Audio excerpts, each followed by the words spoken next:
రైతులంతా ఏమంటారు? నారాయణపేట రైతులు అమ్మ కొడంగలనేమో 21 లక్షలు ఇచ్చిండ్రు, ఇదేమో మాకు 14 లక్షలు ఇస్తామంటున్నారు అంటున్నారు. కొడంగల్ ఎంత ఇస్తే నారాయణపేట కూడా తమ్మిందే ఇవ్వాలని చెప్పి చేసుకుంటున్నాను. కొడంగల్ మీరు ఎంత ఇస్తే నారాయణపేట కూడా అంత ఇయ్యండి. ఆడ 14 ఇచ్చి ఇక్కడ 14 ఇయ్యండి. ఆడ 21 ఇస్తే 21, ఆడ 7 ఇచ్చి ఇక్కడ 10 ఇయ్యండి. అందరూ రైతులే, భూములు కోల్పోయేటట్టు ప్రతి రైతు కూడా ఇక్కడ 7 భూములు కొనాలన్నా 20 లక్షలు పెట్టచ్చు, 30 లక్షలు పెట్టచ్చు, 7 ఎకరా పొద్దు దొరుకుతూనే లేదు. మార్కెట్ ధర ఏముంటే దాని ప్రకారం వాళ్ళకు భూములు కోల్పోయినాడు, సర్వం కోల్పోయినట్లే. ఒక ప్రాజెక్టు కట్టుకుంటే ప్రాజెక్టు కింద భూమి ఉన్నాడు బతుకుతాడు, భూమి కోల్పోయినట్టు బతుకుదేవు కోసం ఇక్కడ ఎక్కడ పోవాల్సిందే.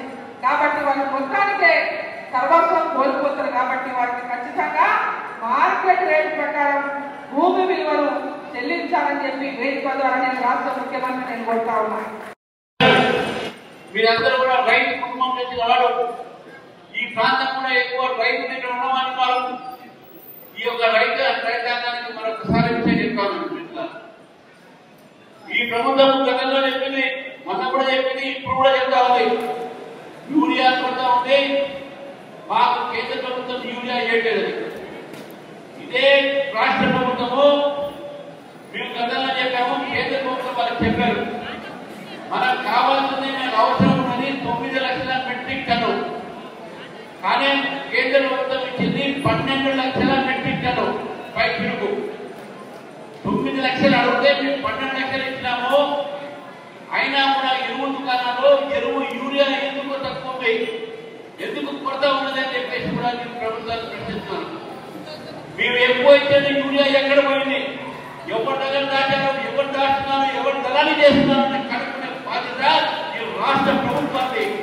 రైతాంగం గురించి నేను మాట్లాడితే రైతాంగం బాగా తెలుసుకోవాలంటే ఈ యొక్క దళాలీలు ఎవరైతే యూరియా స్టాక్లో కానీ అందరూ దుకాణంలో కానీ దళాలు చేసి ఈ యొక్క యూరియా వాళ్ళు స్టాక్ గా పెడుతున్నారు, యూరియా మార్కెట్ లో పెట్టబడుతున్నారు. అది చూడాల్సిన బాధ్యత ఈ యొక్క రాష్ట్ర ప్రభుత్వం. అందుకే రైతులకు ఈరోజు ఉదాహరణ దొరికింది. దానికి కారణము రాష్ట్ర ప్రభుత్వం నిర్లక్ష్యం.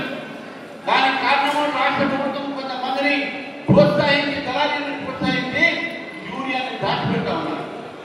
కాబట్టి మిత్రులు ఆలోచించాల్సిన అవసరం ఉంది. ఈ ప్రభుత్వం మాట పెద్దగా చెప్తా ఉంది. టీఆర్ఎస్ ప్రభుత్వం ఉన్నప్పుడు కూడా అప్పుడు ఆ రోజు ముఖ్యమంత్రి గారు ఇక్కడి నుంచి బాధ్యత వహించారు. మా పార్లమెంట్ అనేకమైన వాగ్దానం చేశారు. ముఖ్యమంత్రి అయిన తర్వాత కూడా వాగ్దానం చేశారు. ఇక్కడ ఉన్నటువంటి సంఘం ప్రాజెక్ట్ అయితే ఇక్కడ జరిగినటువంటి ఏదైతే ఇంకా వేరే ప్రాజెక్ట్ అయితే ఉన్నారో ఈ ప్రాజెక్ట్ మూడు ప్రాజెక్టులలో దానికి సంబంధించినటువంటి నిర్వాసితులకు ఇప్పటి వరకు కూడా మనకు దానిపైన నిర్వాసితులకు న్యాయం జరగలేదు.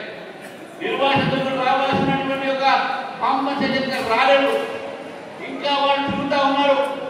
మా పార్టీ చుట్టూ, మా పార్టీ నాయకుల చుట్టూ వెళ్తే మేము గతంలో మహబూబ్ నగర్లో దాని మీద ధారణాలు కూడా చేయడం జరిగింది. మిత్రులారా, కాబట్టి ఈ ప్రభుత్వం రైతులకు వ్యతిరేకమైన ప్రభుత్వం, ఈ ప్రభుత్వం యువకులకు వ్యతిరేకమైన ప్రభుత్వం, ఈ ప్రభుత్వం ప్రజలకు వ్యతిరేకమైన ప్రభుత్వం, ఈ ప్రభుత్వం బీసీలకు వ్యతిరేకమైన ప్రభుత్వం కూడా చెప్తాను అనుకుంటున్నాను.